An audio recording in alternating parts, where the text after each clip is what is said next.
Hoje, dia 19 de janeiro de 2025, estamos na nossa reunião dominical de estudo sobre filosofia Rosa Cruz, lição de número 210, e hoje vamos falar sobre o capítulo 12, a evolução da Terra, época Atlante, segunda parte. Antes, vamos iniciar com a oração do estudante Rosa Cruz. Oração do estudante Rosa Cruz. Aumenta o nosso amor por Ti, ó Deus, para que possamos servir-te melhor a cada dia que passa.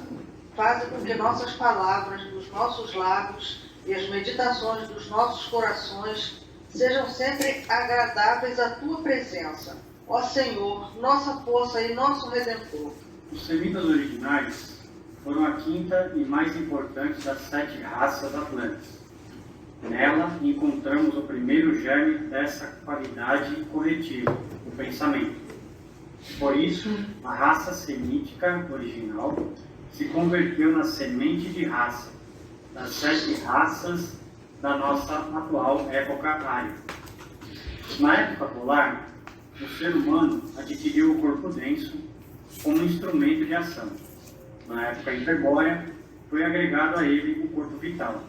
Ele deu a força de movimento necessária para a ação, e na época lemúrica, o corpo de desejos, que forneceu incentivo para agir.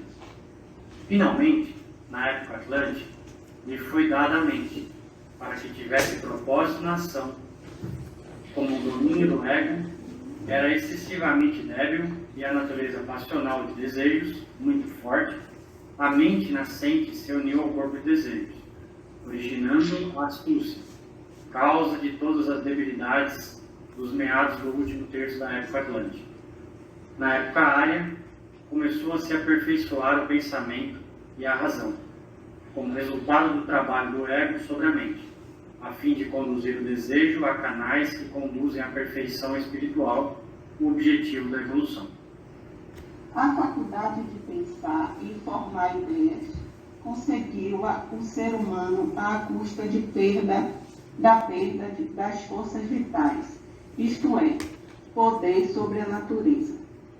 Com o pensamento e a mente, o ser humano exerce presentemente o seu poder, apenas sobre os minerais e as substâncias químicas, porque sua mente está ainda no primeiro estado de evolução, o mineral, estado em que se encontrava seu corpo denso no período de Saturno. Não pode exercer o menor poder sobre a vida animal ou vegetal. Utilizam nas indústrias madeiras, diversas substâncias vegetais e certas partes do animal. Substâncias que, em última análise, são todas matérias químicas animadas pela vida mineral, da qual se compõem todos os corpos, conforme já se explicou. Atualmente, o ser humano pode ter domínio sobre todas essas variedades de combinações químico-minerais. Só quando chegar ao período de Júpiter, poderá estender seu domínio à vida. Nesse período, terá o poder de agir e trabalhar com a vida vegetal, como fazem os anjos atualmente, nesse período terrestre. Há largos anos que os cientistas materialistas vêm trabalhando para criar vida. Não obterão o menor êxito enquanto não aprenderem a se aproximar da mesa do laboratório com a mais profunda reverência, como se estivessem diante do altar de um templo, com pureza de coração e com as mãos santificadas, livres de todo egoísmo e ambição. Tal é a sábia decisão dos irmãos maiores. Guardam esse e outros profundos segredos da natureza até que o ser humano se encontre em condições de empregá-los para melhoramento da raça, para a glória de Deus, e não para aproveitamento ou engrandecimento pessoal. A perda do poder dos atlantes sobre as forças vitais condicionou a continuidade da evolução do ser humano. Limitado esse poder, não importava a grandeza do seu egoísmo, porque já não podia se destruir e nem a natureza, como teria sido o caso se o crescente egoísmo fosse acompanhado do grande poder que possuía no primitivo estado de inocência. O pensamento que age somente no ser humano não tem poder algum sobre a natureza e nunca pode pôr em perigo a humanidade, como teria sido possível se as forças da natureza estivessem sob o domínio do ser humano. Os semitas originais, formiedamente, regulavam até certo ponto seus desejos. Aliás, em vez de simples desejos, mostravam astúcia e malícia, pelos quais esse povo procurava atingir seus fins egoístas. Apesar de turbulentos, aprenderam a refrear as paixões em grande extensão e a realizar seus propósitos por meio da astúcia, mais sutil e mais potente do que a simples força bruta. Descobriam pela primeira vez que o cérebro é superior ao músculo. No transcurso da existência dessa raça, a atmosfera da Atlântida começou a clarear definitivamente, e ao ponto já mencionado do corpo vital se pôs em correspondência com o seu companheiro português. A combinação dos acontecimentos deu habilidade de ver os objetos com claridade e nitidez, com contornos bem definidos, porém isso também se obteve com a perda da visão dos mundos internos. Assim, podemos comprovar que é bom anunciar a seguinte lei: nunca se pode fazer o menor progresso senão à custa de alguma faculdade que previamente se possuía, a qual se readquire em forma mais elevada posteriormente. O ser humano construiu o cérebro a expensas de perda temporária do seu poder de gerar sozinho, sem ajuda de uma outra parte. Para adquirir o instrumento com o qual pudesse guiar o seu corpo denso, se sujeitou a todas as dificuldades, tristezas e dores oriundas da cooperação no perpetuar da raça, o mesmo acontecendo com o poder de raciocínio que foi obtido à custa da perda temporária da visão espiritual. Se é certo que a razão trouxe muitos benefícios, ela também lhe afastou a visão da alma das coisas que antes lhe falava. O crescimento do intelecto, agora a mais preciosa possessão do ser humano, era considerado como tristeza pelos atlantes. Lamentavam a perda de sua visão e poderes espirituais que desapareciam na medida em que o intelecto se robustecia. Entretanto, era necessário a troca dos poderes espirituais por faculdades físicas para que o ser humano pudesse funcionar independentemente de guia externa do mundo físico que devia conquistar. Em devido tempo, esses poderes serão readquiridos, quando, por meio das experiências na jornada através do mundo físico mais denso, aprenda a usá-lo apropriadamente. Quando estavam em sua posse, não tinham conhecimento sobre seu emprego e eram muito preciosos e demasiado perigosos para serem usados como brinquedos ou fazer experiências.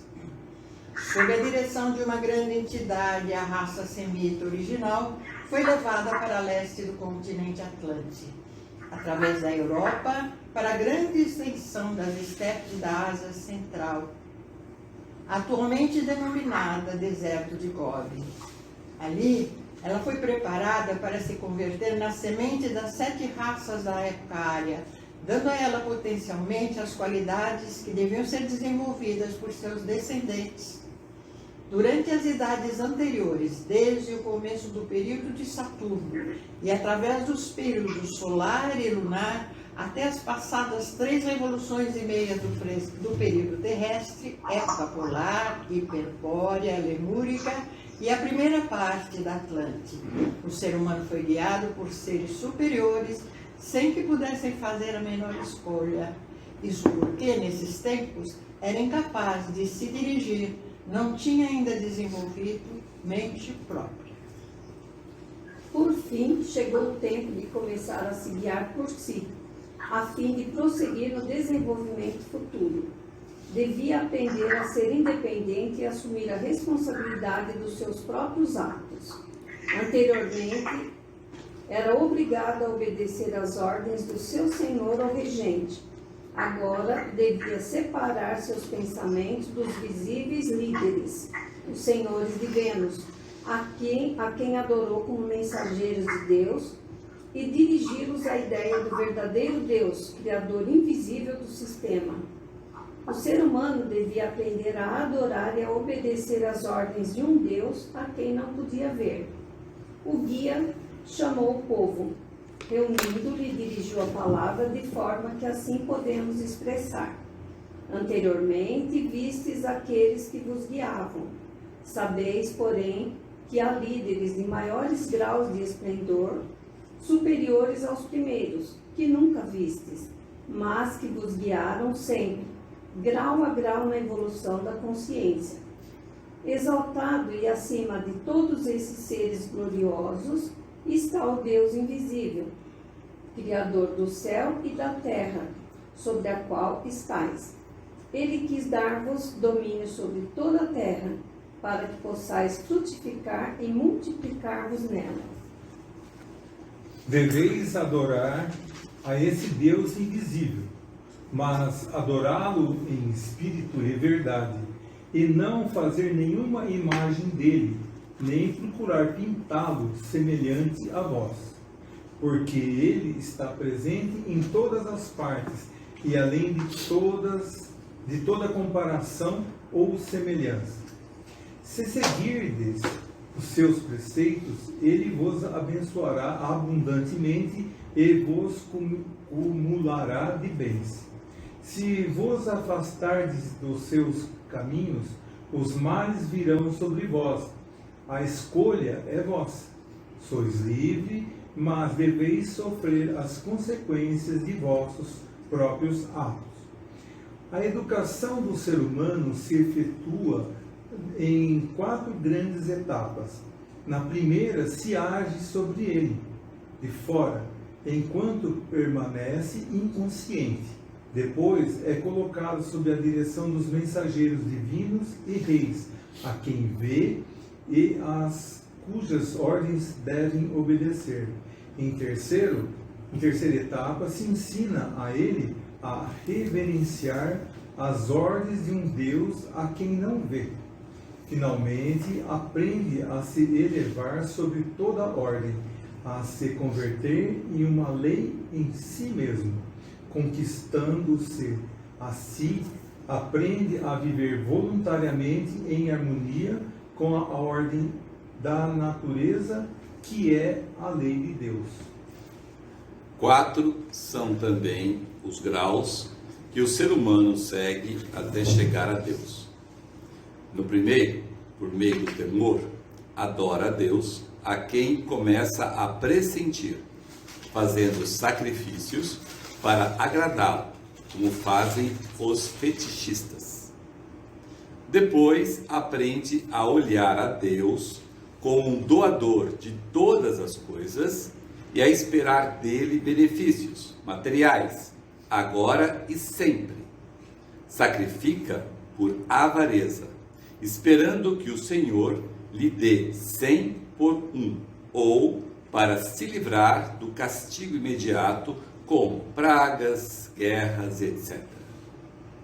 Logo, se ensina ao ser humano a adorar a Deus com orações e a viver a vida em bondade, a cultivar a fé num céu onde obterá recompensas no futuro e a se abster do mal, para que possa se livrar do castigo futuro do inferno. Por último, chega a um ponto em que pode agir bem sem pensar na recompensa ou no castigo, simplesmente porque é justo agir retamente. Ama o bem por ser o bem, e procura ordenar sua conduta de acordo com esse princípio, sem ter em conta seu benefício ou desgraça presente ou os resultados dolorosos em algum tempo futuro. Os semitas originais chegaram ao segundo destes graus. Foram ensinados a adorar um Deus invisível e a esperar recompensas em benefícios materiais ou castigos em aflições e dores. O cristianismo popular é o terceiro grau.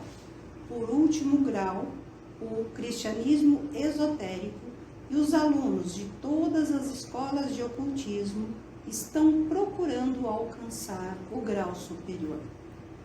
De modo geral, esse será alcançado na sexta época, a Nova Galileia, quando a religião cristã unificadora abra os corações dos seres humanos, assim como o entendimento está agora sendo aberto.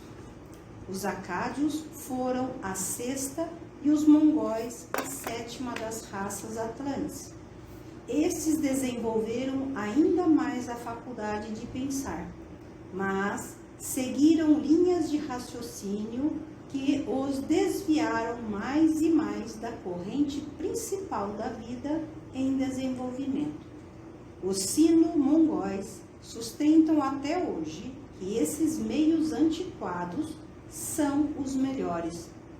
O progresso requer constantemente novos métodos e adaptabilidade para conservar as ideias em estado fluídico. Em consequência dessa falta, essas raças decaíram e degeneraram junto com o restante das raças atlânticas. Conforme as pesadas neblinas da Atlântida se condensavam cada vez mais, a crescente qualidade de água foi inundando gradualmente esse continente, destruindo a maior parte da população e os vestígios da sua civilização. Muitos atlantes salvaram-se, afastando-se do continente que submergia nas inundações. Alcançou a Europa. As raças mongólicas são as descendentes desses refugiados atlantes.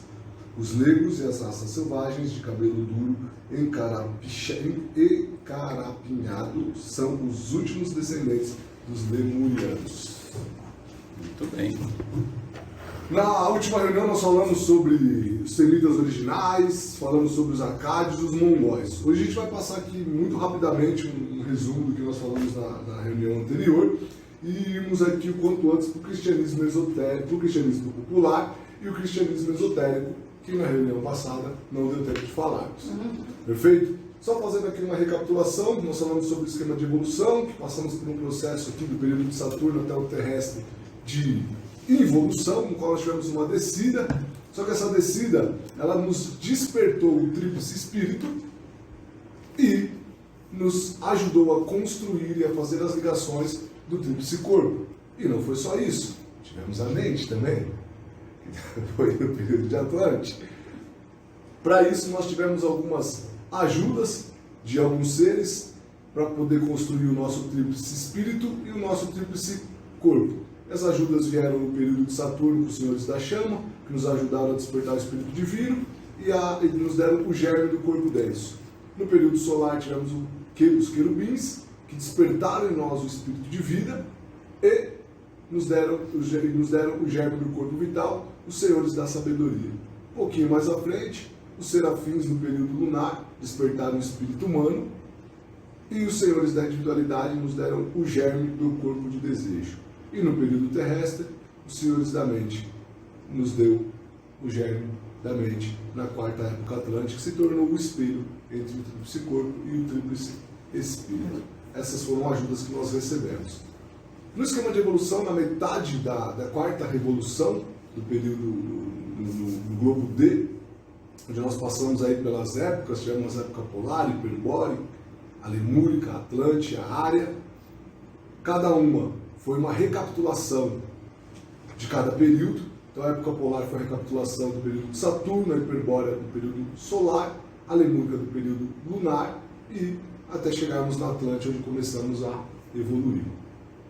Vamos pegar exatamente aqui na época lemúrica, no finalzinho da época lemúrica, onde nós tivemos as raças. Não é assim como nós vemos hoje, naquela época os Vinques, os Incas, os Maias, bem diferente do que hoje, mas trazendo para um conceito mais contemporâneo, as raças hoje seria mais ou menos isso. Na metade da Quarta Revolução, nós tivemos a necessidade de ter as raças. E aí tudo começou no final da época lemúrica, onde nós tivemos a primeira raça chamada de Lemúrica. Depois, na época Atlântida, nós passamos por mais 7 raças. Depois, na época Ária, nós passamos também por mais 7, ainda não passamos por todas.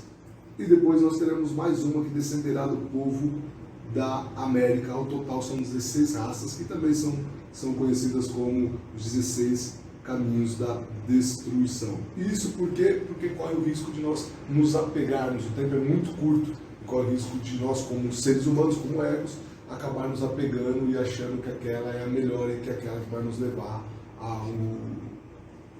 ao santuário divino, assim como acontece hoje com os mongóis, né? Então até hoje ainda acreditando que essa é a melhor forma, e aconteceu há muito tempo também com os judeus, até hoje também. E aí a gente tem que falar aqui um pouquinho do sangue. Por quê? Sob a regência do espírito de raça, tanto a nação quanto a tribo eram consideradas em primeiro lugar, o indivíduo por último. Primeiro os interesses da família, depois vinha o interesse do indivíduo. Então sempre a família era em primeiro lugar. E aí com isso se dava muito ao que nós chamamos hoje de endogamia. Quanto mais próximo era a endogamia, que é a consanguinidade, o acasalamento entre indivíduos que são parentes geneticamente, semelhantemente, maior era o poder do espírito de raça. Ou seja, maior estava a influência do espírito de raça sobre essa tribo ou essa nação. A memória está intimamente relacionada com o sangue e é a mais alta expressão do nosso corpo vital.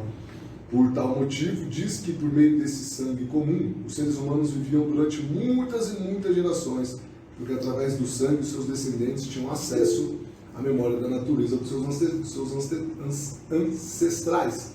Então, quando você pega, por exemplo, esse gráfico, diz que Adão viveu 930 anos, Sete 912 e assim por diante. Se a gente pegar aqui Matusalém e Adão, que foram os mais antigos, né, os que mais viveram nesse sentido, usando esse termo, você tem Adão com 930 anos e Matusalém com 969. Tem que ficar muito claro que eles não viveram essa quantidade de anos. Pelo contrário, como a endogamia era muito próxima, eles estavam sempre, seus descendentes estavam carregando toda a memória, toda a vivência, porque como eu falei agora acima, que está no conceito, o sangue traz essa memória. Então era o bisneto, ele tinha todo acesso da memória de Matusalém, e aí por isso que se dizia que Matusalém ainda vivia, ou Adão ainda vivia, porque praticamente era um novo corpo, mas com as mesmas ideias, e se você parasse para pensar ainda no pressuposto de que tinha a experiência dele, mais a experiência do filho dele, e quando você chegava numa ponta, era um ser de muita sabedoria. E aí alguém tinha que ficar com o nome, ficava o nome do primeiro, não ia até trocar. E pegando na média de vida, né, de anos, aí, de 80, 70 anos, que é uma média atual, naquela época era muito menor, né? Então, que aqui fique muito claro. Os semitas originais foram, desde aquele tempo, a última raça que os espíritos de raça se preocuparam em manter separada. Ou seja, se preocuparam em manter dentro de um casamento, de uma endogamia, que era dentro da própria raça. Depois deles, quando os semitas originais, já não teve mais essa necessidade e não foi mais uma preocupação dos espíritos de raça. E mais tarde foi dado ao homem o nosso livre-arbítrio. Chegou o tempo em que será preparado para uma individualização. A primitiva consciência comum, a clarividência voluntária que nós tínhamos, que era a segunda vista, que mantinha constantemente ante os seres humanos de tribo os acontecimentos das vidas dos seus antecessores, como nós falamos há pouco, os fazia sentir-se intimamente ligado com essas tribos ou famílias. Deve ser isso substituído por uma consciência estritamente individual. Ou seja, saiu o grupo, saiu o nós para o eu. e essa consciência limitada ao mundo material que desmembrasse as nações e indivíduos a fim de obter uma fraternidade humana sem considerar as circunstâncias exteriores.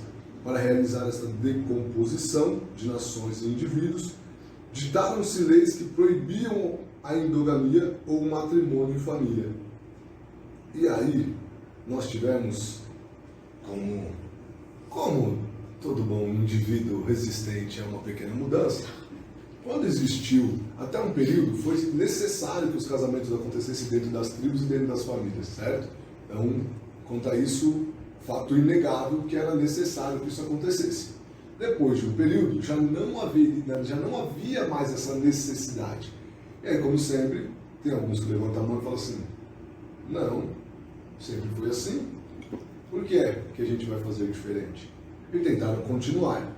Nessa de tentar continuar, esses que não aceitavam e queriam manter a endogamia, foi necessária uma pequena alteração genética. Por que eu falo primeiro uma pequena alteração genética? Antes não existia essa alteração, antes não existia esse problema. E por longo período, acontecia de famílias em famílias. Você tem histórias hoje de gerações e gerações que tinham casamentos entre famílias e nada acontecia, estava tudo certo. Depois desse período já não era mais necessário, já não podia mais. E por nossa insistência foi feito um ajuste. No seu destino geneticamente. Um pequeno ajuste, uma pequena válvula, onde os filhos passaram a ter problemas físicos e mentais. Essa condição é resultado da consanguinidade repetida ao longo de gerações, ou seja, casamento entre parentes próximos dentro da própria família. Isso acontecia muito em família real, que se levava muita parte do sangue, tinha toda, é até uma questão política, às vezes casaram com a prima para não correr o risco de perder o trono, tinha todo esse papel. Que ficou bem conhecido era a mandíbula em português, Habsburgus, em inglês. Não? Fica isso daí também. Habsburgus, eu sei que em inglês fica uma frase muito bonita. E isso identificava quando o indivíduo vinha de uma longa linhagem de endogâmicas. Só para ficar também claro, quando a gente fala em endogamia, para quem não sabe ou não está familiarizado com o termo, isso se refere ao casamento ou reprodução dentro de um grupo fechado ou uma comunidade de família, de linhagem, de pessoas do mesmo sangue. Tá? Então, daí, quando isso começou a acontecer, essa mandíbula de Habsburgo, ficava muito nítido a parte do queixo, e você sabia que aquela pessoa era uma pessoa que vinha de uma geração. A grande parte que vinha com essa deformidade, entre aspas não, uma deformidade, grande parte já era estéril, já não conseguia mais procriar. Então, se você parar para analisar como os anjos do destino tomavam essa, quanto mais a gente insistia em dar continuidade na endogamia, o que começou a acontecer? Começou a aparecer coisas, defeitos na fabricação do arquétipo que antes não aconteciam. E aí essa era ficou bem conhecida, e aí grande parte dos reinados tinham dos reis que estavam prestes a assumir, tinham essa mandíbula mais para frente, mais saltada. E também os problemas mentais. Aí depois, mesmo assim, ainda continuaram insistindo até que começou a vir com problemas mentais, era impossível assumir alguns tronos e tal. Ele perdi o trono de qualquer jeito, né?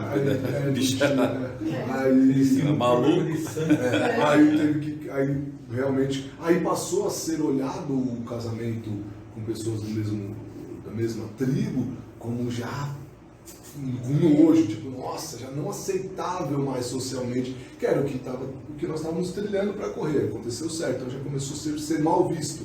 E aí começou a precisar fazer essa mixigenação entre tribos e raças, e aí o que a gente vem dando continuidade até hoje, depois da vinda de Jesus. Tinha muitas doenças de sangue. Muito. O que, né? Morreu, exato, era muito fraco, porque o genes... A famosa hemólise. Exatamente. Hemólise. E ficava muito fraco, porque, por exemplo, vamos supor que tinha uma predisposição ali para uma dor de garganta, um sangue, e o outro também. Mas era bem latente. A hora que juntava os dois, explode. De 2 em 2 meses. Exatamente. Então, trazendo um exemplo bem simples, qualquer qualquer dificuldade que o indivíduo tinha, ela praticamente duplicava no seu descendente. Ou seja, chegava uma hora que já não haveria mais como dar continuidade. E grande parte vinha sem poder reproduzir. E aí, se você pega, né, deu uma pesquisada sobre isso na história, até um pouco antes de Cristo, já estava começando a dar alguns sinais de que era necessário essa mudança genética. Na realidade é assim, ó, até antes de Cristo, veja bem, se você olhar o Antigo Testamento, você vai ver que o anúncio de que viria um Salvador, um Redentor para salvar, foi vários milhares de anos antes de Cristo, né? Você tinha Isaías, tinha Jeremias, tinha um monte de profetas dizendo sobre isso. E a questão da miscigenação de raças, ela já era uma necessidade que, obviamente, ela foi totalmente efetivada a partir do Cristo, que rasgou o véu do tempo, né? Só que antes, você fala do Antigo Testamento, porque no Antigo Testamento você tinha a eterna condição, né? De raça era assim, você é da raça A e o outro é da raça B. Aí você infringiu lá as leis de Jeová, então o espírito da raça A conversava com o espírito da raça B, falava assim, ó, vou mandar os meus capachos lá, né? Resolver isso daí. Resolver e você vai perder. Beleza, eu perco, tá bom. Aí vem aqui o de A, vai para B, o B chega lá, mata todo mundo lá, mata os homens, né? E as crianças, que não valia nada.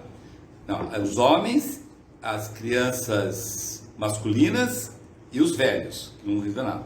E trazia para cá, né, alguns homens, os mais fortão, não os rebeldes morriam. Os que eram capazes vinham junto. Escravos. As mulheres, escravas. E algumas crianças também escravas, mas a grande maioria morria. Aí quando vinha para cá, o que acontecia? Os soldados estupravam as mulheres lá. Muitas dessas mulheres tinham filhos. Então é o filho do cara da raça A com o cara da raça B. Então já estava começando a ter uma questão de raça, logicamente não uma escala que deveria estar, mas já estava nascendo ali alguma coisa nesse sentido, entendeu? Só que nós, seres humanos, nós somos muito teimosos.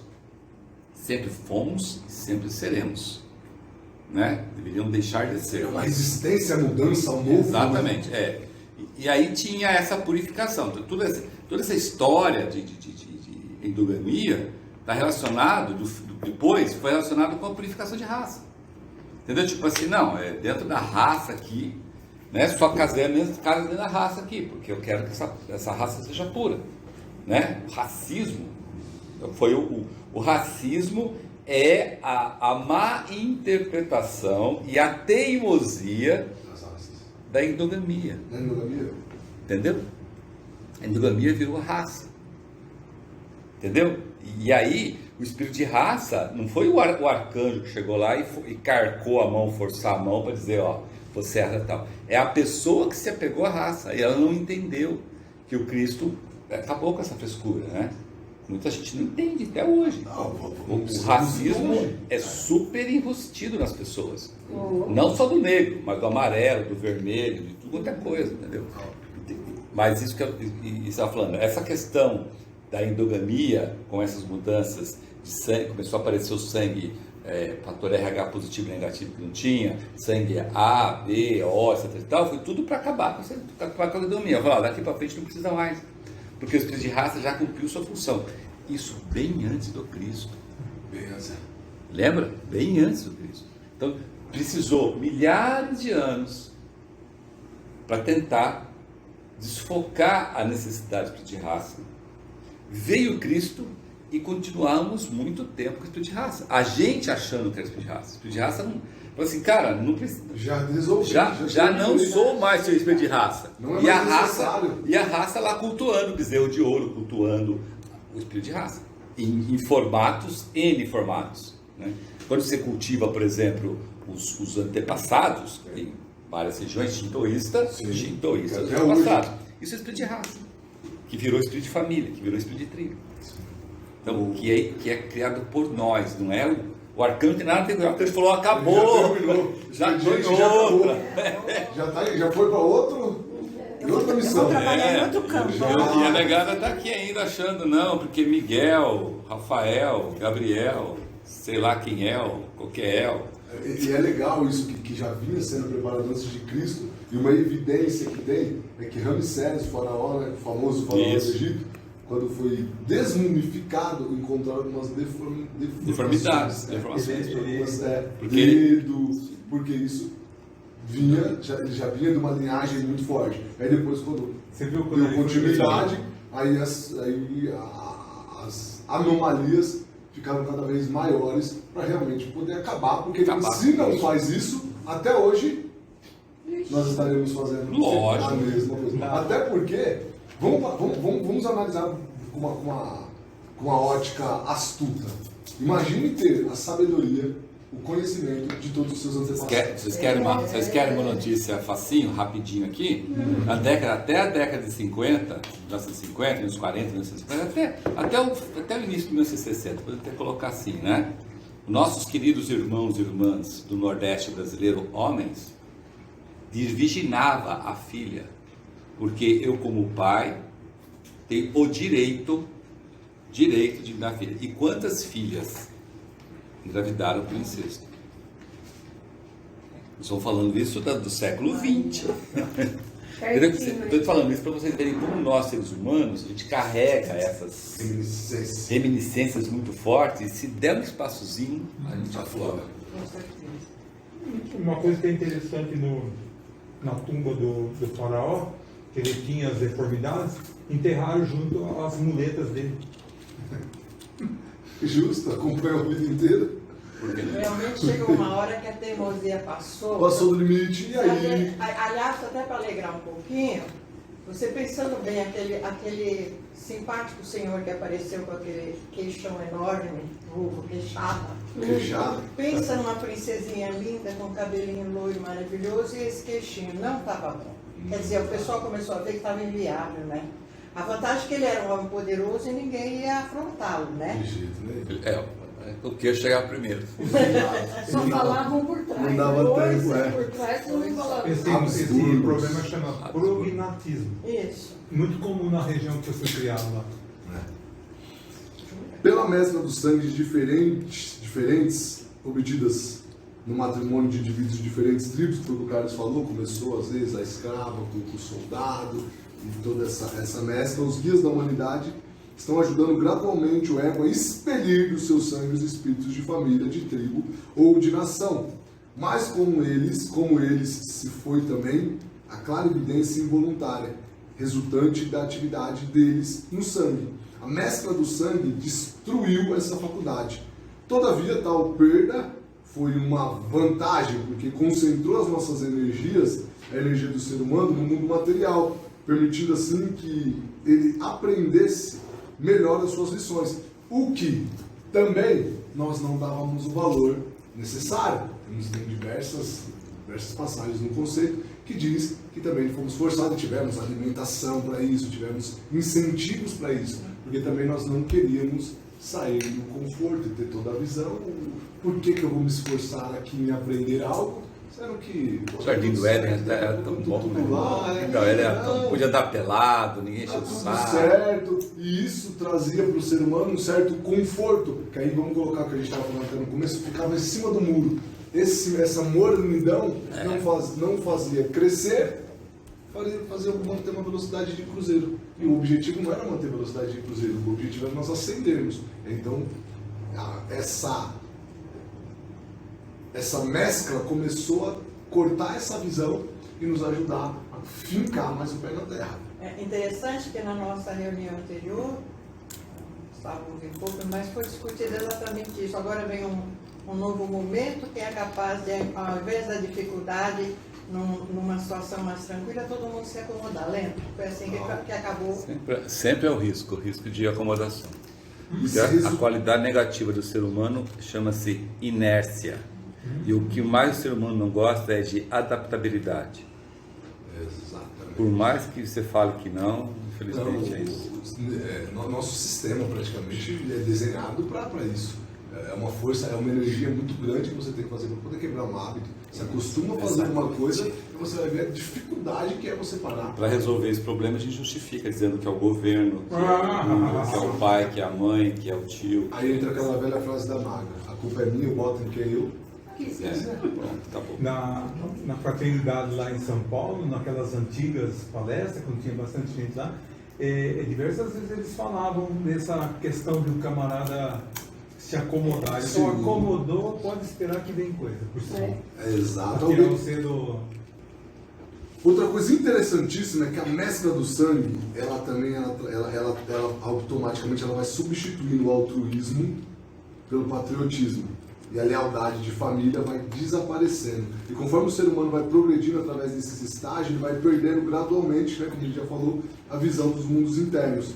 Mas, normalmente, acreditava-se que nós perderíamos a família, mas na verdade a gente ganha uma família gigantesca, onde você para de ajudar um porque é meu amigo, é porque é meu primo, é porque é minha irmã, e o outro não é problema meu. Quando na verdade está todo mundo na mesma busca, está todo mundo buscando evoluir. Então, se a gente faz essa distinção, a gente vai totalmente oposto aos ensinamentos de Cristo, que é o altruísmo e toda a gama ali que ele nos dá para poder ascender e subir os degraus da evolução. Eu vi uma frase que me chamou muita atenção e acho que faz muito sentido. E às vezes ela serve para nós em diversas ocasiões. Às vezes quando a gente tem um amigo, uma amiga ou um parente, alguém que brigou e não quer falar mais. No fundo, nós somos todos irmãos. Simples assim. Ele também é irmão, ela também é irmã, você também. Simples. Isso fez um sentido, uma frase simples, mas fez um sentido muito grande. Entender que não adianta a gente querer ficar batendo o dedo e julgando, principalmente nós numa escola esotérica. Não faz o menor sentido. A história de Mateus, primeiros meus, é coisa muito do passado. Né? Muito, exato, já foi, exatamente. Agora uma pergunta, quais foram as 4 causas que contribuíram para toda essa condição, para a gente poder estar fazendo essa migração? Clareamento da atmosfera, da nebulosa do continente Atlântico. A segunda foi a penetração do corpo vital no corpo denso, de maneira que o ponto da base do nariz acabou correspondendo ali ao ponto similar do corpo vital. A terceira é a eliminação da endogamia e a consequente substituição do matrimônio de tribos ou de famílias estranhas, e o uso de intoxicantes, que na verdade foi o uso do vinho, que nos ajudou a fincar realmente o pé na terra e nos concentrarmos na nossa evolução material aqui. Porém, não se preocupe, toda perda traz consigo um ganho maior. Lamentamos quando perdemos a nossa visão dos mundos espirituais, mas espera um pouquinho que vem algo maior, vem algo melhor. A clarividência voluntária e inteligente com a qual nós vamos poder ver o que quiser, não meramente as faculdades negativas impressas no sangue pelo espírito de família, que o prendia em sua particular família e com a exclusão de todas as demais. Seu ponto de vista será universal, ou seja, porque também tinha vantagens, né, de você carregar essa memória dos seus antepassados, mas vamos parar para pensar também, isso dava um ser caro, porque sempre foi assim, a partir do pressuposto que nós já tínhamos e temos a probabilidade de nos mantermos em inércia. Você imagina quantas ideias poderiam ter sido recriadas, redesenhadas e não foram porque a gente veio carregando a mesma sequência. Tem parte boa? Tem, muita sabedoria, muita coisa, mas também tem certas barreiras. Vocês concordam? Acomodou, né? Acomodou. Quanto mais cultivar o eu, tanto mais se libertaremos dos espíritos de família e de nação. E mais bastaremos como autossuficientes cidadãos do mundo. Cidadãos do mundo. Muitas coisas perigosas têm sido ditas a respeito de sacrificar o eu e o não eu. E quando podemos amar somente a nossa própria família ou nação, seremos incapazes de amar aos demais. Somente quando tivermos cultivado o eu próprio, poderemos sacrificar o eu pelo todo. E Cristo veio a fim de preparar o caminho da emancipação da humanidade, da orientação separatista dos espíritos de raça e de família, e para unir toda a família humana numa só fraternidade universal, pois o plano era que cada corpo fosse o templo de um espírito interno, podendo assim guiar-se por sua própria vontade, e não mais como antes era feito pelos espíritos de raça. A emancipação de Deus, do Deus interno, incita o ser humano a exercer a sua prerrogativa como um indivíduo e a elevar-se sobre família, sobre tribo, sobre nação, sobre tudo que nos separa. Por isso Cristo disse que para ser seu discípulo, o ser humano deve renunciar a tudo que tem. Porém, cuidado para não confundirmos elevarmos acima de atribo, da nação, de família, com negligenciar. Essa frase, essa passagem, ela é muito fácil de você deturbá-la. Não, então, tive 10 filhos, vou deixar o mundo. Não, você tem as suas responsabilidades como cidadão, né, na sua nação, você tem a sua responsabilidade como pai, como filho, como irmão, como cunhado. E isso não pode ser negligenciado. O que isso quer dizer é que nós não podemos dar o bote somente para os nossos. Então, está afundando o navio, tem um bote.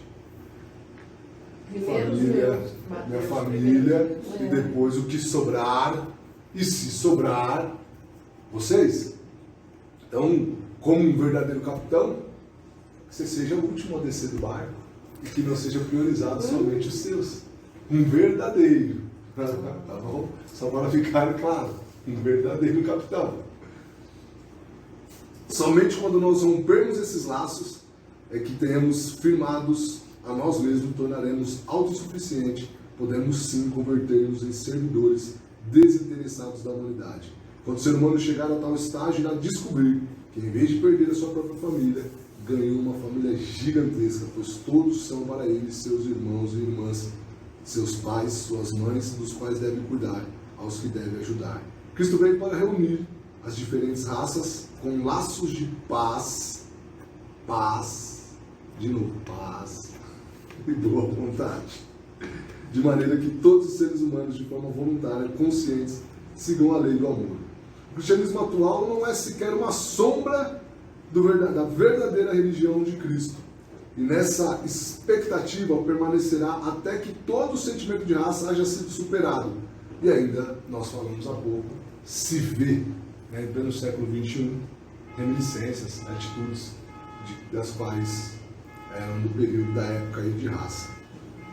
Na sexta época haverá uma única fraternidade universal sob a liderança de Cristo, que será retornado, que terá retornado. O dia e a hora da sua volta será exatamente, ninguém sabe. Ficará para o próximo capítulo. Sim.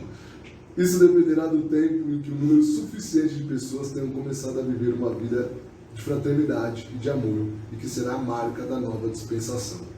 Cristo ensinou para todos que a semente de Abraão referia-se unicamente ao corpo, e chamou a atenção para o fato de que antes que Abraão vivesse, o eu, o ego, já existia.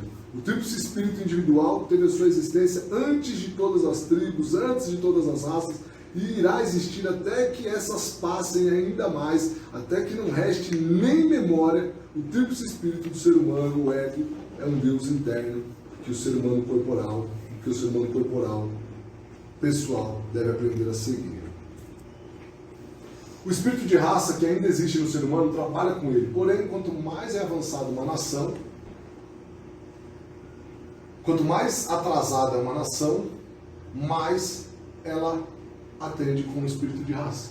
E quanto mais elevada é uma nação, mais ela tende a ir para a parte do altruísmo. Eu acho essa imagem fantástica, porque ela retrata muito bem. Nossa, quando você realmente está servindo o outro, ou quando você está simplesmente olhando os seus interesses. Então, vocês fazendo uma entrevista aqui, eu fico no guarda-chuva, tranquilo, e você responde o que eu preciso que me responda. E depois que você me responder, muito obrigado, te deixo na chuva. E aqui já é diferente. Muitas vezes a gente acaba tirando de nós para poder ajudar o outro. Qual hierarquia criadora foi destinada por Jeová para ser a influência orientadora de um espírito de raça? Opção 1, arcanjos, serafins, até os senhores da sabedoria. Quanta gente aqui. Dole uma, dole duas. São arcanjos. Certa resposta. Bingo. Os arcanjos. Alguns, né? Exato. E por que nós precisamos receber essa ajuda?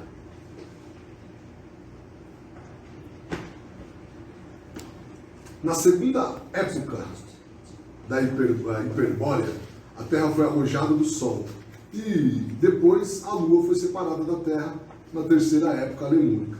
A humanidade deu um passo muito importante, foi quando os corpos foram formados, mas nós, os espíritos originais da onda de vida humana, éramos muito débeis e impotentes. Assim éramos incapazes de guiar o nosso próprio veículo. Já chegando na época lemúrica, com o nosso trabalho no corpo de desejo, se iniciando, essa incapacidade de guiar-nos, agora, nossos veículos, corpo 10, corpo vital, corpo de desejo, começou a se tornar um potencial atrasado, um potencial atraso à nossa evolução. Aí aqui começou a necessidade de nós termos alguém mais evoluído que pudesse nos ajudar no preparo gradual desse caminho e para qual um de nós pudéssemos ser nosso próprio templo. E o poder de utilizar os veículos como instrumentos flexíveis e controlados por nós. Aí Jeová, o maior iniciado no período lunar, especialista em matéria da região do pensamento abstrato, um mundo que ainda se trabalha com a separatividade, ou seja, a autoafirmação de que cada um é um ser separado, um indivíduo, mas que a partir daí consegue se importar com outros indivíduos no seu entorno, em um grupo, em um povo, em uma nação, em uma raça. E isso foi possível com a ajuda de Jeová, o líder da onda de vida dos anjos, que era o mais elevado e iniciado no período lunar. E alcançou o mérito de ser o atributo Espírito Santo de Deus. Jeová é o regente de todas as luas, de todos os planetas do nosso sistema solar, incluindo a lua do nosso planeta Terra. E ainda fundou as religiões de raça, sendo, portanto, o Deus de raça. Alguma dúvida aqui? Certinho. Ainda temos isso no mundo atual? Espírito de raça? É. Aqui não. Não era para ter, mas ainda é evidente algumas atitudes, algumas reminiscências dessa época, né? Mas hoje, como tudo caminha, não é para existir.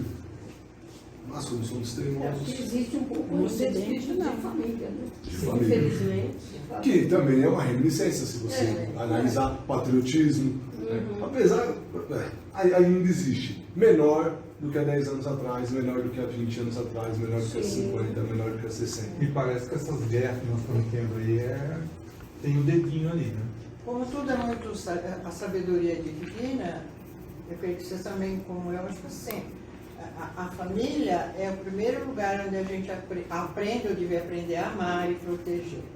Depois os países, os grupos, seja lá o que for, é o segundo, é uma família um pouco maior.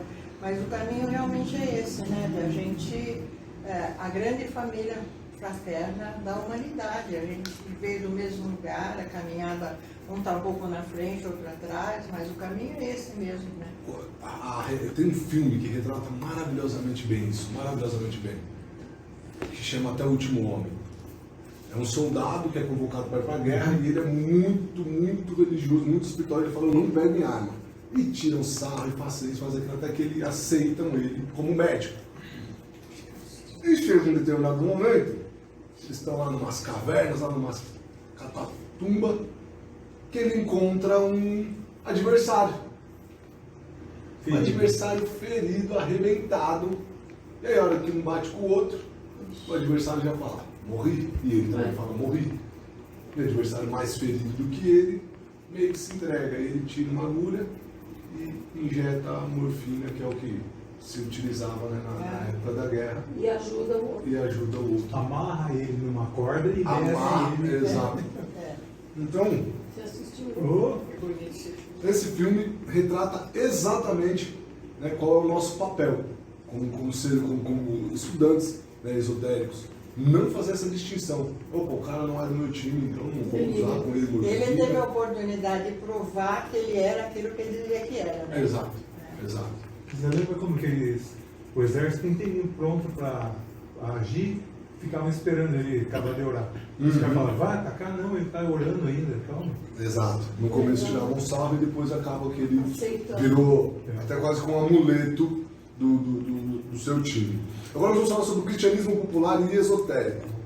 4 são os degraus pelo qual o homem se eleva a Deus. O primeiro. Terezinha levantou a mão. Ela quer falar. Oi, Terezinha, pode falar. Ô, Fernando, Os povos do mundo oriental ainda não estão sob o domínio dos espíritos de raça? Sim. Os povos orientais. Pô, boa pergunta. Que não aceitam o Cristo como Messias, como Salvador da humanidade. Esses povos ainda não estão sob o domínio do espírito de raça? Não necessariamente. Uma coisa é você não aceitar o Cristo. Outra coisa é você ser necessitado de espírito de raça para evoluir. O fato de você não aceitar o Cristo, não necessariamente você está sobre a égide do espírito de raça. Você pode estar... Normalmente você não está sob a égide do espírito de raça. Você está numa evolução que necessita ainda das religiões não cristãs, religiões primitivas, né? Que o Fernando vai falar aí sobre a primeira dispensação, segunda, terceira e quarta, né? Que é o modo como qual tá na tela aí, né?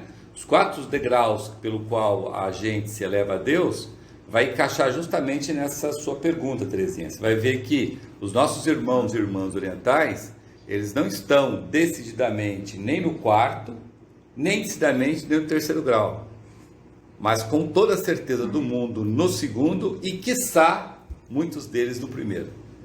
Então o Fernando vai explicar para nós, você vai ver que vai ficar encaixado nisso.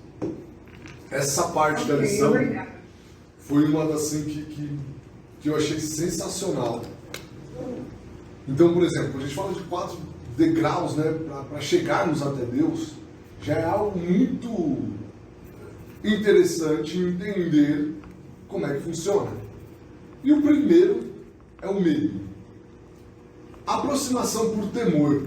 Nesse estágio, nós buscamos um relacionamento com Deus, não pelo que Ele é, mas pelo medo do que pode nos acontecer se não estivermos, o que é totalmente diferente.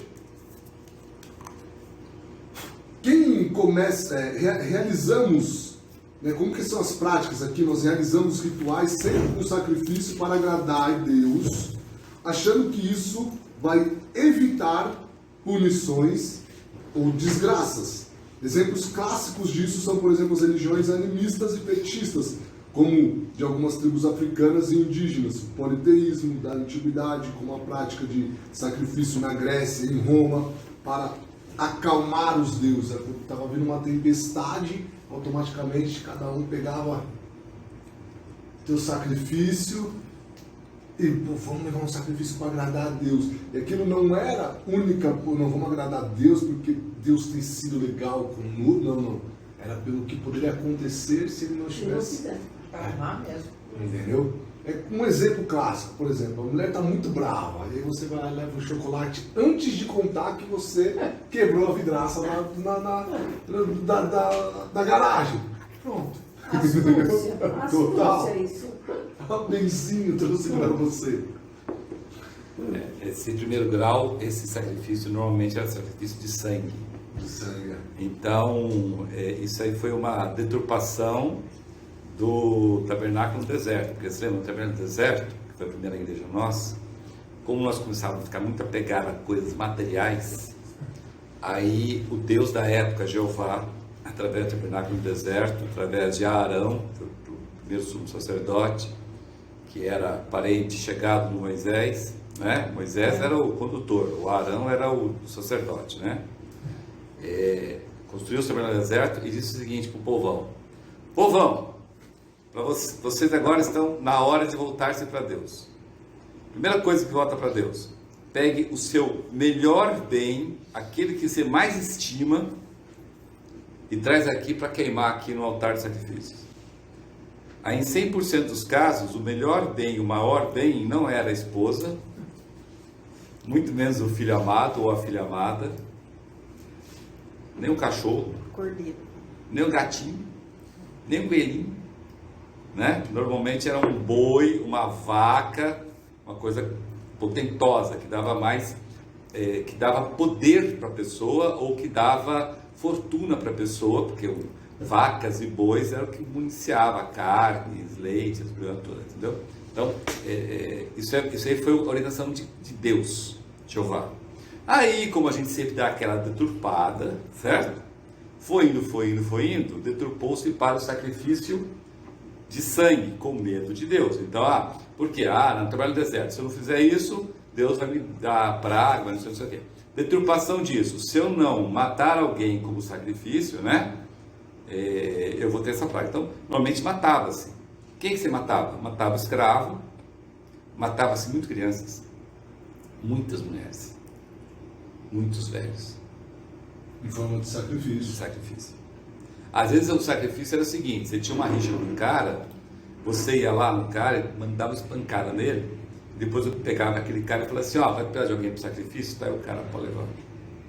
Então, que morreu de gente com esse negócio nesse primeiro coisa. E ainda morre, né?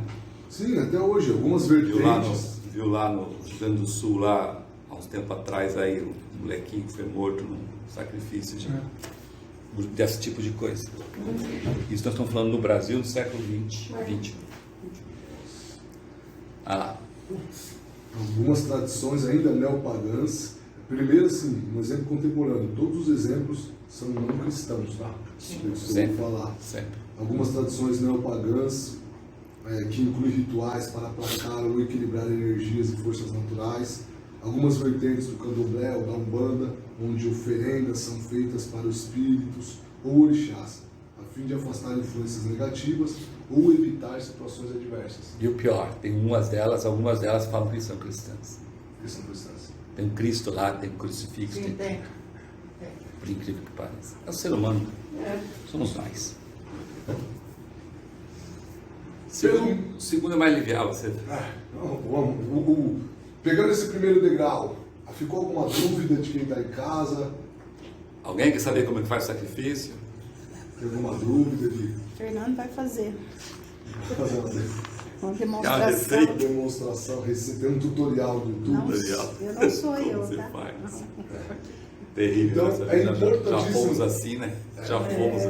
E para nós também, acho que como indivíduos, como estudantes, é sempre muito importante estarmos sempre ligados em quais as formas que nós estamos buscando a Deus. Esse é o motivo da nossa oração. Porque até hoje, isso aqui é muito fácil fazer de uma forma astuta. Por isso, até hoje... A segunda é mais fácil. Concordo. Vamos para a segunda. Vamos para a segunda. Ficou triste. Doador. Segundo grau é a aproximação por interesse material. Agora e sempre. Nesse grau nós reconhecemos Deus como um doador, de que tudo que buscamos são benefícios materiais, coisas que podemos ver, sentir, experimentar, vivenciar aqui na região química do mundo físico.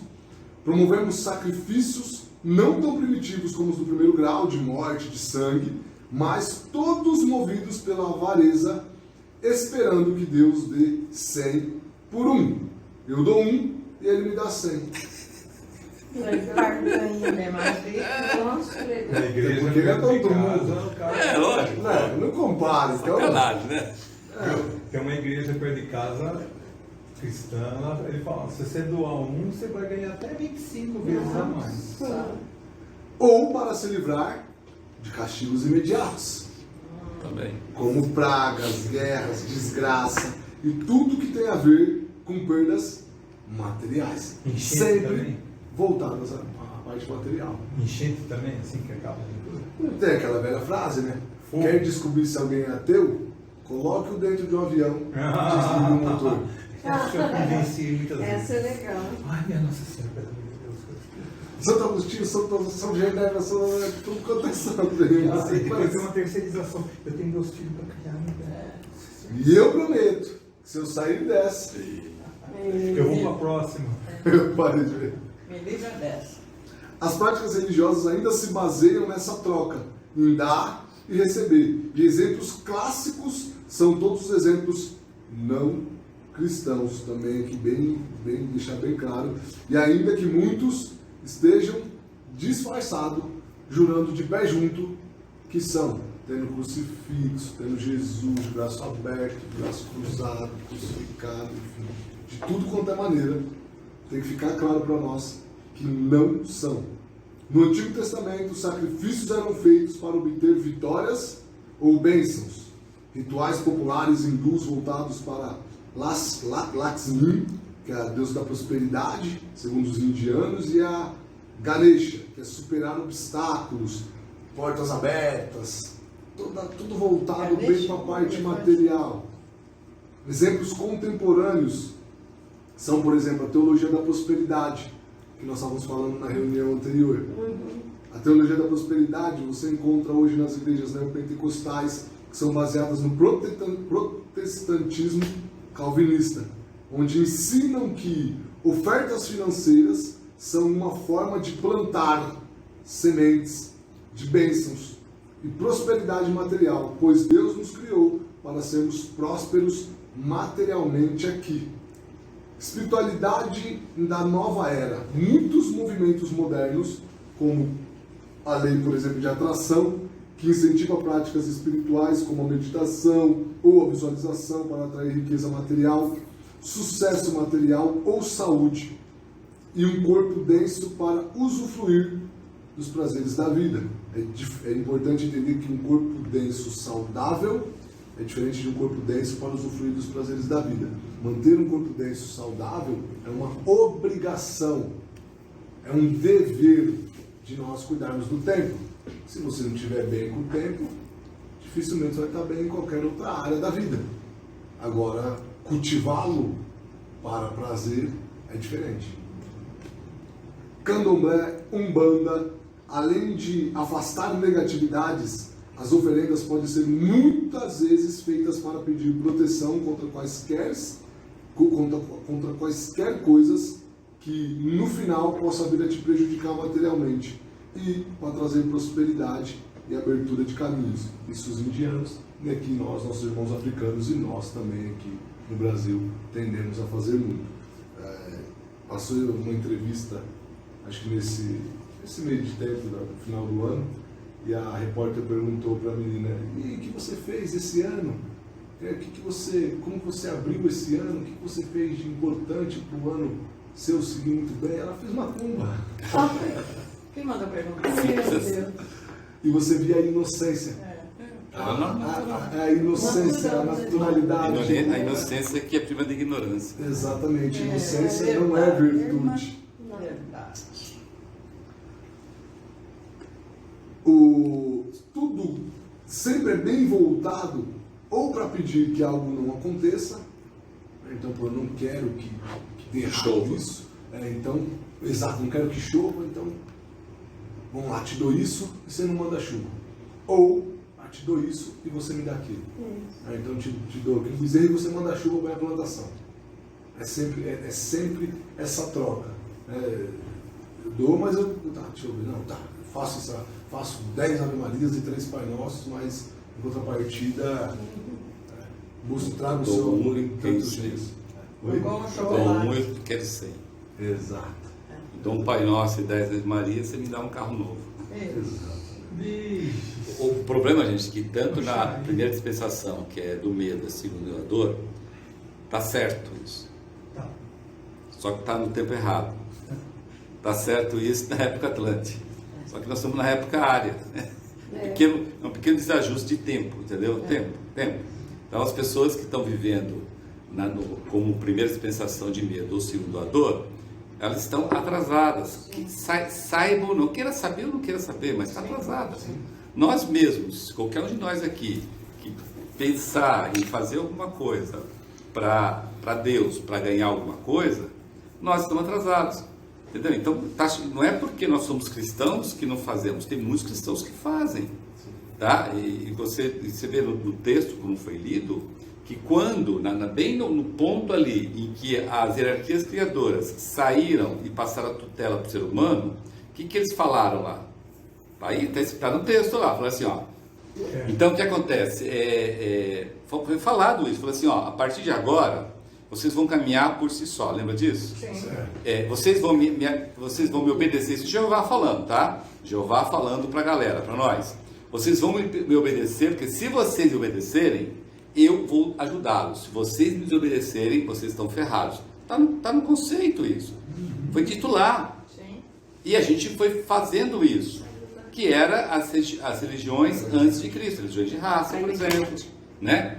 Religiões de raça, por exemplo, eram as religiões que faziam a gente fazer isso. Por quê? Para a gente desapegar as coisas materiais e começar a procurar as coisas espirituais. Mas isso lá na época atlântica. Por quê? Porque a gente tinha acabado de ganhar a mente, o corpo de desejo nosso era enorme, né? Nós tínhamos todo aquele poderio de achar que tudo que eu tenho aqui é meu, aquelas coisas todas. Então, para aquela época, estava certinho. Só que aquela época, para agora, já passou milhões de anos. Já deu 2, 3, até 4 reencarnações, renascimentos das pessoas, de nós mesmos. Então já era para a gente ter acabado, não era para estar mais nisso. Mas as reminiscências que a gente traz são tão fortes que muitos de nós continuamos a fazer. Nós aqui mesmo, quem está aqui, os nossos irmãos que estão lá remotos, faz uma retrospecção na vida e vai falar que nunca fez. E vou te falar, é muito simples fazer. Quer um exemplo? Senhor, se o Joãozinho passar na faculdade... Pronto, acabou. É 2. É a segunda lá. Doador.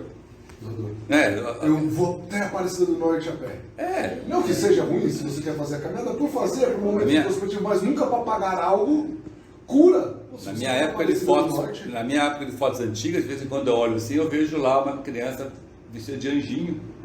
E aí você pergunta, por que ele está vestido de anjinho? Porque a mãe dele fez uma promessa que se a irmã dele curasse da pneumonia, vestia e deixava o cabelo crescer até os 7 anos. Aí toda a festa tá lá o molequinho lá de anjinho, cabelo comprido.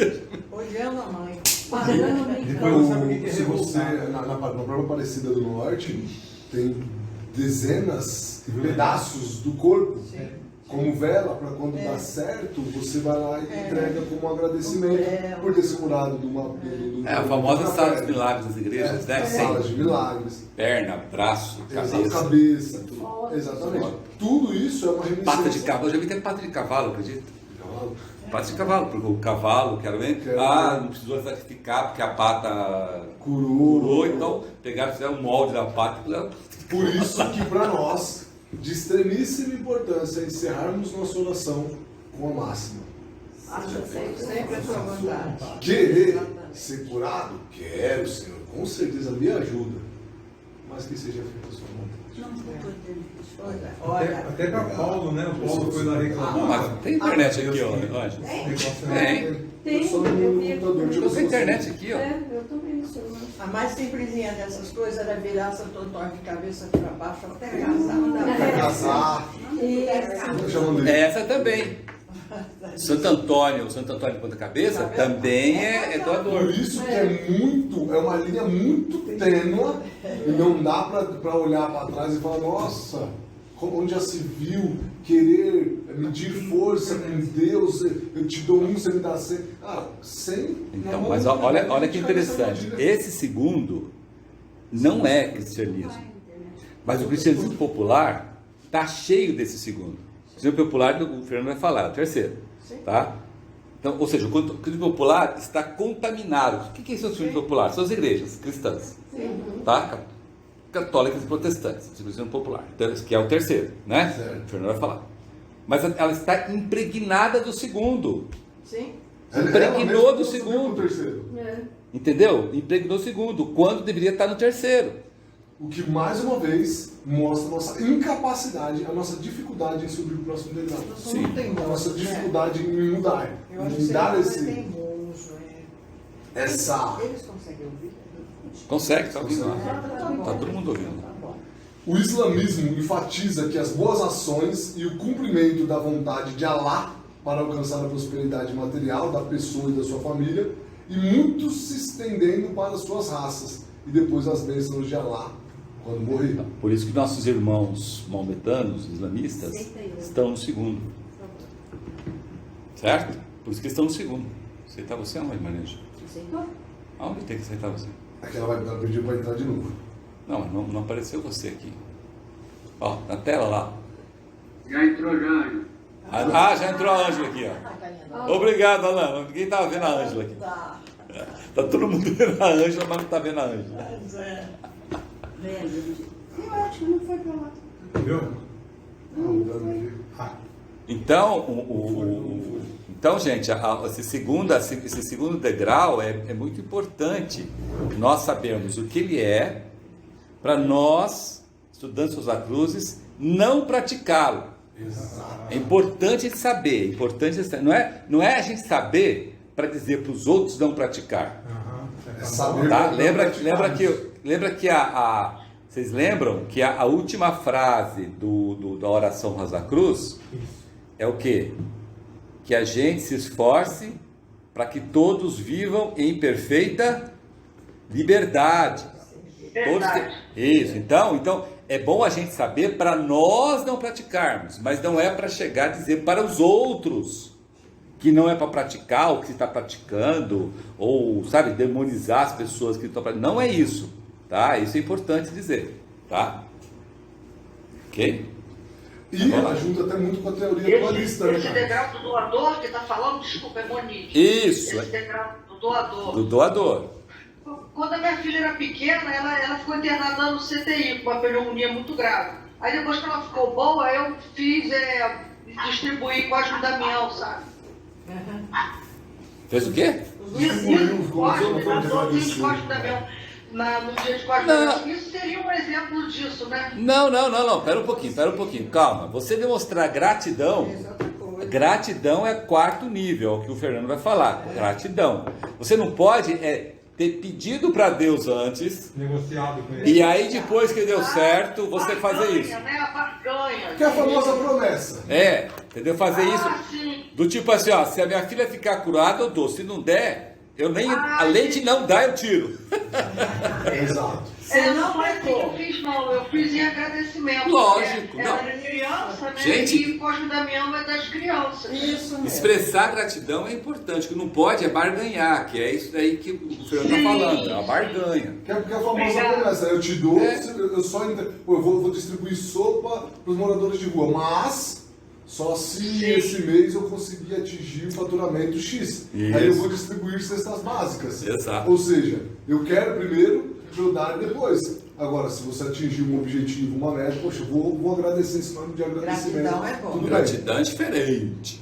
Só pegando aqui os movimentos, alguns movimentos, né, que praticam muito essa parte de levar, estão nesse segundo degrau, até chegar a Deus, são os movimentos modernos do budismo, todas as religiões de raça que estão ainda aqui. Alguns exemplos disfarçados dizem até que são cristãos, mas se escondem através de práticas jeovísticas claras. Por exemplo, Testemunho de Jeová, Reverendo de Mon, o movimento cristão renovados, igrejas como Bola de Neve, e outras milhares que surgem todos os dias, né, falando bastante dessa teoria da prosperidade.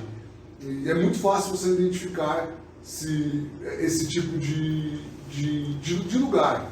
Né? Você sempre tem que olhar que o líder, o cara que rege, ele possivelmente é um cara que tem muitas posses, ou pelo menos demonstra ter muitas posses, e que gosta de lugares bons, lugares com muita... que ostentem bastante. Isso. E interpretam a Bíblia de uma forma muito modernizada. As palavras, e modernizando as palavras, e ainda demonstra que a família que ele tem é harmoniosa, feliz, tipo comercial da doida de margarina. Então isso faz parte de todo esse movimento disfarçado de cristianismo. O segundo é pela veneração. Terceiro é pela veneração. Esse é o terceiro grau, que é a aproximação pela fé e vida moral. Aqui nós buscamos adorar a Deus com base na fé, por meio de orações, de uma vida vivida na base da bondade. Esperamos sim recompensas no futuro, num céu onde obteremos recompensas, e vamos nos abster do mal para que possamos nos livrar do castigo futuro do inferno, ou atenuamente, como alguns dizem, do purgatório. E alguns exemplos clássicos são o cristianismo popular ou cristianismo esotérico com X, com foco na salvação e na vida eterna, atualmente dividida em religiões católicas e religiões protestantes cristãs tradicionais, exemplo, a luterana. E alguns exemplos contemporâneos, a religião espírita cristã, que enfatiza a reforma íntima e a prática da caridade, e o bem para progredir espiritualmente e alcançar os planos superiores. Ela difere do cristianismo popular em vários pontos, entre eles prega o renascimento, mas usa a prática da clarividência involuntária ou mediúnica, que usamos na época lemúrica e início da época atlântica, não buscando o autodomínio, e sim uma dependência de outro. Então, esse é o equívoco aí dos nossos irmãos e irmãs espíritas, né? Enquanto a escola esotérica conhece como a Fraternidade Rosa Cruz, que não é religião, não, a Fraternidade Rosa Cruz não é uma religião, uma escola de pensamento filosófico cristã, né? Busca o autodomínio, ou seja, que você esteja sozinho sempre, não dependendo de ninguém. Os nossos irmãos e irmãs espíritas dependem do seu guia. Da pessoa que te dá o passe, ou o nome que o vale. Exatamente. Entendeu? Então essa é a grande diferença. Então ela é uma religião, ela se intitula uma religião cristã, mas ainda popular. Por que popular? Porque você precisa de terceiros para buscar o seu bem-estar aqui. E isso às vezes para tomar alguma ação, eles perguntam para o guia, para poder fazer ou não. Tomar uma ação para ganhar alguma coisa aqui, ou se proteger de um mal, aonde? Aqui. Então, nesse sentido, ela se aproxima muito do segundo. E só não é segundo porque ela busca a prática da bondade. Sim. Então, ela está ali, um pezinho no segundo, um pezinho no terceiro, mas não é terceiro. Exato. Terceiro é o cristianismo popular, a religião popular, a religião católica luterana, que busca isso. Só que, como eu falei hoje, infelizmente, até essas religiões, né? Muitas pessoas, não são todas, estão contaminadas com a segunda, porque o negócio de fazer promessa para santo, para santa, vestir de anjo e tal, está impregnada nas religiões. Quando você vai conversar com um teólogo, com um espiritualista da religião católica ou espiritualista da religião protestante, um espiritualista, aquele que estuda e tal, ele é um verdadeiro exemplo do terceiro. Ele abomina o doador. Ele é terceiro. Você conversa com essas pessoas, eles falam, não, nós estamos buscando aqui fazer o bem para conseguir o céu. Para conseguir viver, né, encontrar-se com Cristo Jesus, não é assim? Sim. Tudo bem que no final o pessoal fica com medo, mas o objetivo é isso, né? Vou morrer para viver eternamente com o meu Salvador. Isso é o terceiro. Eu faço de tudo aqui para alcançar esse ponto lá. Esse é o terceiro. O que é bem próximo do segundo. Porque, né, eu faço tudo aqui, mas também com o objetivo de... Mas lá, mas o segundo eu faço... Mas eu já estou lá. O segundo eu faço tudo aqui. Eu faço tudo aqui para fazer aqui. Aqui, exato. Outro lá, eu faço tudo aqui para ir lá para lá. Lá. Exato. Aí já está um pé à frente. Aí o quarto é limpo. O quarto é a retidão. Isso é maravilhoso. O quarto grau aproxima-se por amar o bem, por ser simplesmente o bem, e se procurar ordenar a conduta de acordo com esse princípio. Nesse grau mais elevado, agimos bem sem pensar na recompensa ou no castigo, simplesmente porque é justo agir. Aqui é uma coisa que fala muito no conceito, que chama-se dever. Quando a gente atinge esse patamar de fazer pelo dever, não importa se porque me ajudou, se porque não me ajudou no passado, eu vou fazer a minha parte e faz. Aí sim a gente está trabalhando no quarto degrau da retidão. Exemplos clássicos são o cristianismo esotérico com S, atualmente oferecidos por 7 escolas de mistério ou de iniciações menores, como a Ordem Rosa Cruz, que se alcança pela Fraternidade Rosa Cruz, para identificar, sem margem de dúvida, se uma escola de mistério é realmente verdadeira e preconizar o cristianismo esotérico com S, ou seja, nos fornecer tudo o que precisamos para viver o quarto grau mais elevado que temos hoje no nosso relacionamento com Deus. É só checar se esses itens são existentes e praticados pela maioria, já que por todos, porque estamos aqui no mundo físico, sempre será impossível. Lembramos que a região que não é uma religião, tá? Como o Carlos bem falou aqui anteriormente, é uma escola. A questão é a gente saber se tal movimento, seita, escola, pode ser outra escola de preparação para a iniciação cristã ocidental. O primeiro quesito, Cristo é o único ideal da escola, então a gente sempre tem que estar atento a olhar se Cristo é o único ideal da escola, ou tem Marcelinho do século 23, enfim. Não pode. Se tiver essa divisão, já não vai trabalhar na parte da retidão, no último degrau. Segundo, propagar o Evangelho exatamente como Cristo forneceu na Bíblia. Terceiro quesito, praticar cura definitiva, aquelas que solucionam a causa e não o efeito. Criar as condições para utilizar o poder curador de Deus Pai, ter um processo de escolha que considere as leis de semelhança e receptividade sistemática de uma pessoa, homem ou mulher, que será o ponto focal da transmissão do excesso do fluido vital à noite para o paciente. Estimular o paciente à participação ativa do processo de cura e elevar o seu fervor e o seu ânimo. O quarto quesito, ter locais oficiais para oficiar o ritual, os seus rituais, em templo solar construídos e mantendo uma egrégora invisível, espiritual e sempre crescente. Ou seja, está sempre fazendo os rituais. Quinto, não ter um guru, não ter um instrutor, um governador, um chefe, um líder, um ancião, um mestre de corpo denso. Ou seja, uma pessoa que todos têm que seguir. Não pode desobedecer e não pode desobedecer. Sexto quesito, nada cobrar, nem espécie, nem doações, nem objetos financeiros ou financeiras. Ou seja, praticar o ensinamento cristão, dar de graça o que recebeu de graça. Sétimo, não ter templos suntuosos, elegantes, cheios de priquitê. Isso não significa ter algo largado, jogado de qualquer jeito. Tudo com muito capricho, com muito carinho, com muito cuidado. Mas sem ter a cortina com boldas de ouro, tecida pelas virgens do Himalaia. Não tem ostentação, né?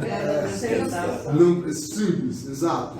Simples. Mas só lembrando que esse conceito de simplicidade não é um conceito de relaxo, eu acho. Tá?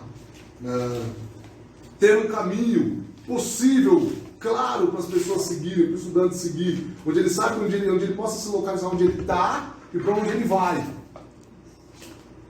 Nas iniciações menores e maiores, as cristãs.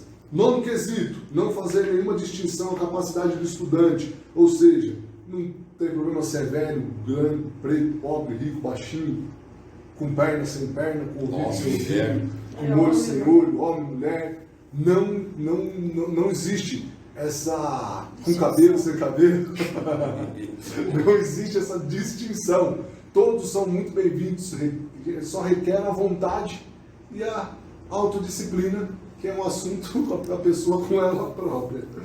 O 10º, mas não menos importante, preparar o estudante para viver ativamente na plenitude da vindoura e próxima era de Aquário, aproveitando os momentos e as órbitas de influência da nova era. Fernando, só para concluir depois de todo esse caminho, né? Esse último degrau, eu acho que é o objetivo de todos. E daí o que marca muito é que a gente sabe que daí nós não somos mais de lei nenhuma, né? A lei está dentro de cada um de nós. Acabaram-se as leis. Acabaram-se as leis. A lei somos nós mesmos. Para fazer um paralelo aqui né? muito rapidinho com esses 4 degraus, eu acho interessantíssimo nós trazermos as 3 teorias que explicam o grande mistério da vida e da morte. A primeira é a monista, que diz que nós somos o corpo e a mente são um só, morreu, desligou, não existe vida após a morte, normalmente praticada pelos ateus, né? Não acredita que existe nada, o ser humano complexo. Povinho pro pó-avô. Do povinho, do pó-avô, e tudo bem, tá tudo certo.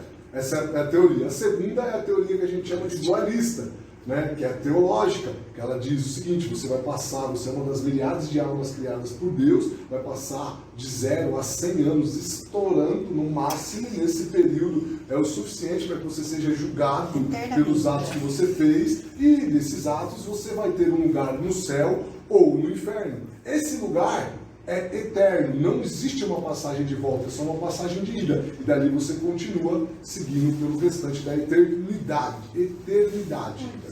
E a segunda é a teoria do renascimento. Se vocês repararem na imagem, vocês vão ver que tem a vida mineral, a vegetal, a animal, a humana e o dourado manto nupcial. E as outras a gente já não enxerga mais, mas elas estão ali. E espirais dentro de espirais.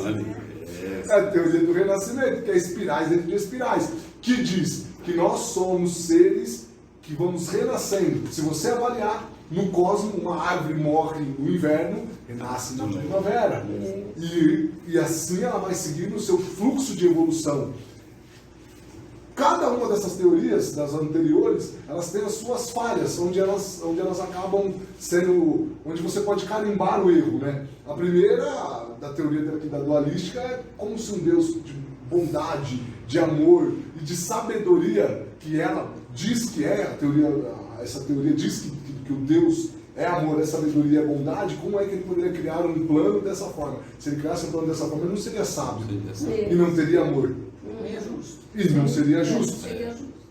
Então, a teoria que mais se encaixa é a teoria do renascimento, que você vem, aprende determinadas lições, assimila no plano superior e retorna para aprender e colocar em prática nova, e colocar novas práticas. Assim você vai evoluindo de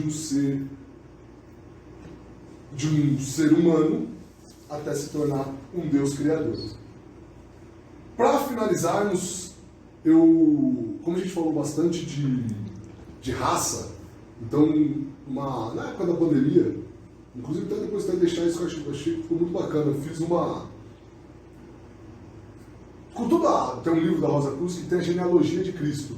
E aí eu pensei numa forma de explicar essa genealogia de uma forma poética, de uma forma mais tranquila, porque ela é muito nome, muito significado. Então eu criei aqui um texto aqui, e vou ler aqui rapidamente para nós, para finalizarmos. É esse livro aqui, tá? Que inclusive a bibliografia desse poema aqui. Genealogia de Cristo. Abraão, pai da multidão. Alegria e sorriso eram comuns entre os irmãos, até que um dia não resistiram à tentação e vieram a superar a doce harmonia vividas até então. Experimentaram assim a tristeza, a dor e a solidão. Porém, mesmo com o sofrimento, o homem manteve-se em louvor, e a quebra que causou a queda deu início à separação, simbolizada pela palmeira como Maria e João. Construímos habitações para os nossos espíritos, bairros e países simbolizaram os polos sexuais, dos quais aceleraram a consciência dos nossos irmãos, seguindo as instruções da família dos príncipes, as hierarquias espirituais. Tornamos-nos alquimistas nas construções de nossas pedras filosofais. O traje dourado de bodas sem iguais nos deu a força, e essa força na evolução nos fez venerar o Pai da criação. O princípio feminino é um grande amigo quando usado para a regeneração, entregando-nos como um presente a Deus, servindo a humanidade tão carente, buscamos despertar o nosso potencial latente. Amados de Deus, tornamos-nos reis e sacerdotes, trabalhando ao longo de linhas físicas e espirituais. Teremos paz e sabedoria quando fizermos e cumprirmos nossos juramentos atuais, que é ter a natureza inferior do nosso ser a serviço da natureza superior. Expandindo a nossa consciência comum, engrandecendo o povo, abrindo caminho, seguindo, criando asas, tornamos-nos médicos, expandindo a nossa consciência, nos curando da enfermidade, para mais tarde exaltarmos a justeza de Jeová em julgar. Jeová é minha força. Ó, que coisa grandiosa e repleta de beleza. Precisamos entender mais como ela é feita. Capturado, me senti fortalecido e exaltado. Mesmo tendo esquecido, acho até esquisito não me lembrar, mas todo o mal que vivi serviu para me espiritualizar. Dando todo o suporte ao Espírito Mestre Obreiro, cumpriu sua missão. Apoiado por Deus, adquiriu a consciência superior e, ficando a todo vapor, é levado à tentação e clama a Deus para que possa entender o porquê da consciência inferior resultar em um maior entendimento da majestade do nosso Senhor. Ficamos assim firmes e estabelecidos com o feito das grandes ajudas de seres espirituais, justeza e grandeza para acender o fogo da coluna espinhal, força também é um pilar. Deixe-me pensar, este é o caminho ocultista que tem a ajuda do Deus de Judá. O Deus de Judá ajudou a humanidade a dar um presente a Deus. Este processo resultou na vaga que floresceu. A força vital ascendeu pela coluna espinhal até a cabeça. José, a mente espiritualizada, uniu-se a Maria, o coração puro, gerando o menino Jesus, dando ao mundo um presente em forma de luz. E aí depois que quiser saber mais, consegue pegar por aqui cada significado que tem nas palavras. A gente tinha... Gente, Semitas originais, quinta raça da época Atlântica, povo escolhido, semente da raça apurada para a próxima época, os primeiros a desenvolver a vontade, depois frustraram o plano e se casaram com outras tribos.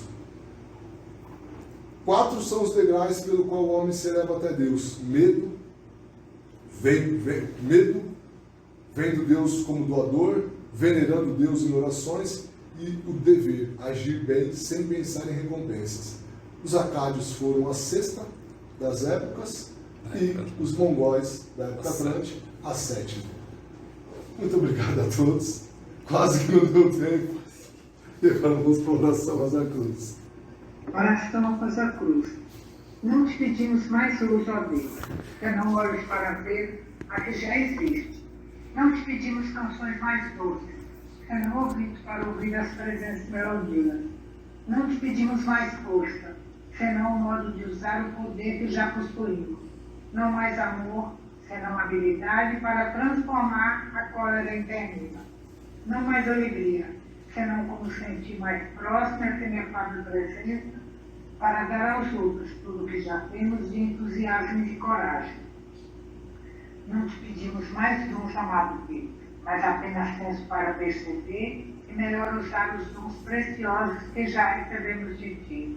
Faze que dominemos todos os temores, que conheçamos todas as santas alegrias, para que sejamos os amigos que desejamos ser, para transmitir a verdade que conhecemos, para que amemos a pureza, para que busquemos o bem e com todo o nosso poder, somos elevados das almas, a fim de que vivem em harmonia e na luz de uma perfeita liberdade. Que as rosas floresçam em vossa cruz.